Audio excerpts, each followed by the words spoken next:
السلام عليكم ومرحبا بكم من جديد في قناة شهوات مريم من المغرب، ومرحبا بكم في فيديو جديد وفي وصفة جديدة. الفيديو ديال اليوم ان شاء الله غادي نقدم لكم خلية النحل او بريوش الشهدة. كتجي خفيفة وقطنية وبالمقادير اللي هي بسيطة ومتوفرة في كل بيت. نخليكم مع المقادير وطريقة التحضير وفرجة ممتعة.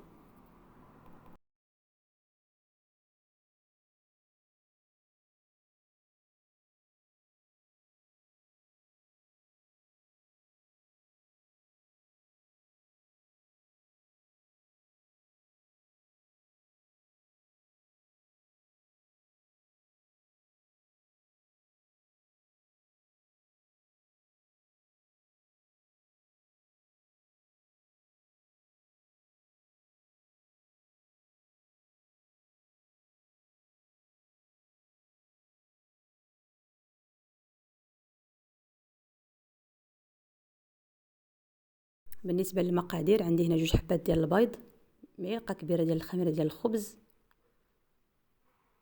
معلقه كبيره ديال الماء الزهر، كاس الا ربع ديال السكر حبيبات، نصف كاس ديال الزيت نباتيه، نصف لتر ديال الحليب. وبالنسبه للحليب اللي بغى يعوض يدير نص كاس ديال الماء ونص كاس ديال الحليب.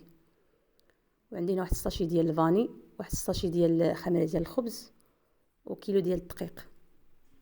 ندوزو لطريقه التحضير. وبالنسبه للدقيق 6 ديال الكيسان ديال العنبه يكونوا عامرين، كيهز كيلو.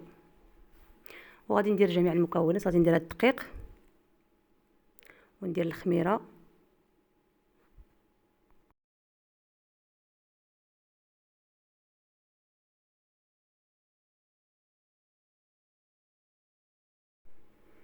غادي نزيد هاد السكر وندير الخميره. والخميره كتبقى على حسب الجو. وغادي ندير هاد 2 حبات ديال البيض،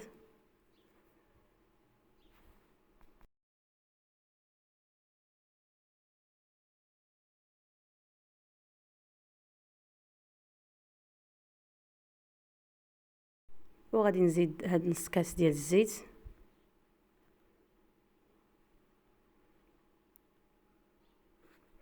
وغادي نديرهم في هاد العجان هادي باش اللي ما عندوش العجان يدير غير يعجنهم باليد.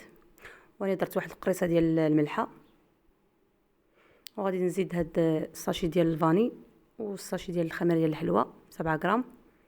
وغادي نضيف معلقه كبيره ديال الماء زهر،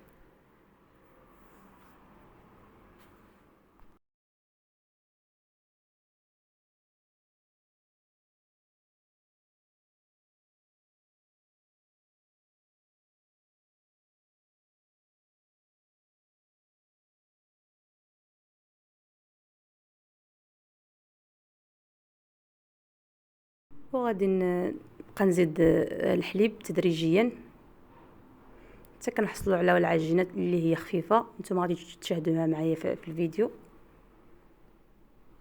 هاد خليه النحل او الشهده كيجيو خفافين وقطنيين، كيجيو رائعين بزاف للكوتي او تعطوهم للدراري المدرسه.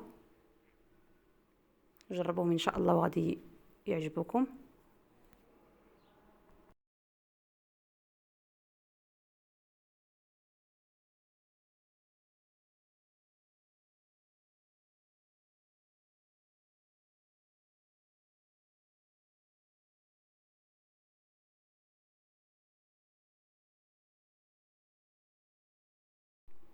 وهذا هو القوام ديال العجين اللي كنحصلوا عليه، كتكون خفيفه بهذه الطريقه هذه. وغادي نغطيوها بالبلاستيك الغذائي حتى كيتضاعف الحجم ديالها.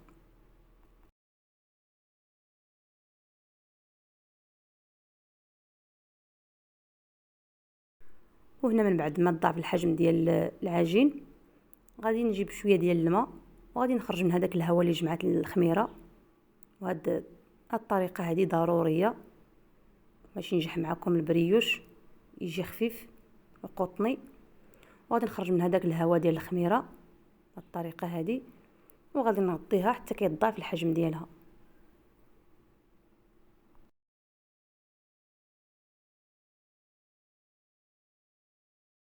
وهنا من بعد ما تضاعف الحجم ديال العجين كما كتشوفوا راه العجين خفيف. وهنا دهنت هاد الطاوه هادي بالزبده كما كتلاحظوا، وكندهن يدي بشويه ديال الزيت، وغادي نشكلها كويرات بالطريقه هادي. واللي بغى يضيف الشوكولا يضيفها، وغادي نستمر بالطريقه هادي حتى كنكمل هاد الكويرات كاملين اللي عندي بالطريقه هادي. الطريقه راها سهله وواضحه. وغادي نحاول نبقى نبعدهم شويه حيت مازال غادي نغطيهم باش يضاعف الحجم ديالهم مره اخرى. وغادي نستمر بهذه الطريقه هذه حتى كنكمل هاد العجين كامل اللي عندي، ونتلاقاو ان شاء الله.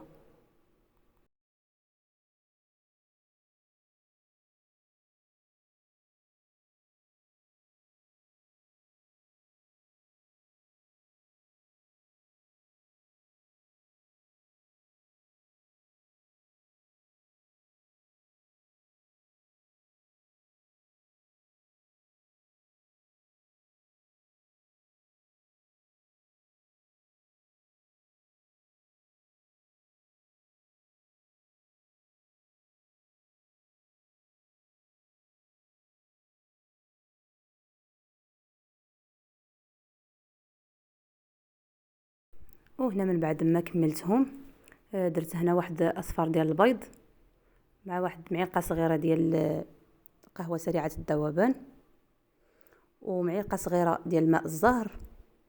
وغادي نخلطهم مزيان حتى كيندمجوا مع بعضياتهم.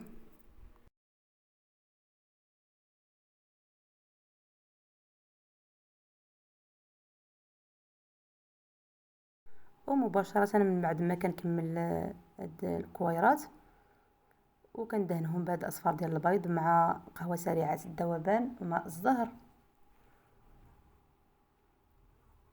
وغادي نغطيهم حتى كيتضاعف الحجم ديالهم.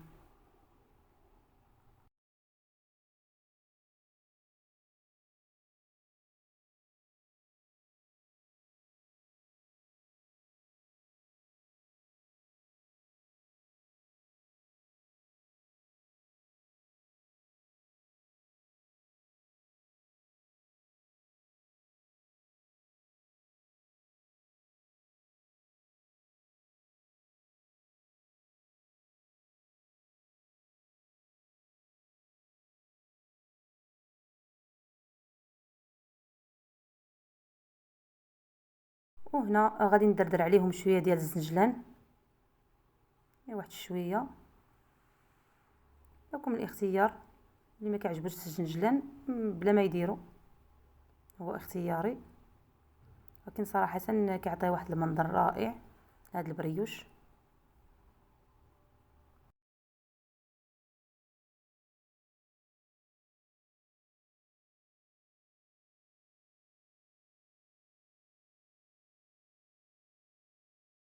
وهنا من بعد ما ضاعف الحجم ديال البريوش ديالنا غادي ندخلو الفرن ونطلقوا ان شاء الله بعد ما كنخرجوا من الفران.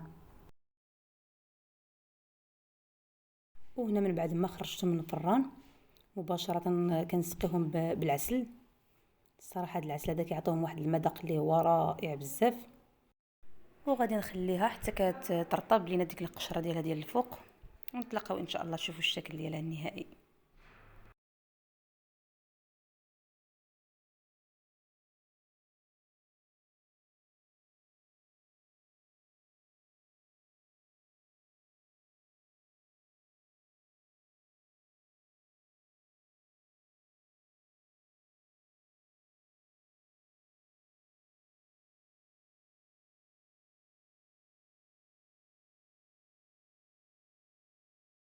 وهذا هو الشكل النهائي ديال الشهده ديالنا او خليه النحل. كتجي رائعه لا شكلا ولا مذاقا، كتجي كيف ما شفتوا قطنيه وبالمقادير اللي هي بسيطه. ونتمنى ان شاء الله الفيديو ديال اليوم ينال الاعجاب ديالكم. وإلا عجبكم لا فيديو ما تنساوش تدعموني بلو لايك وتبارطاجيو مع الاصدقاء والاحباب. ولا كنتي اول مره كتشوف القناه ديالي وعجبك المحتوى ديال القناه ديالي ما تنساش دير لي سبسكرايب وتزيد تشجعني اكثر. وبسلام عليكم حتى الفيديو القادم ان شاء الله.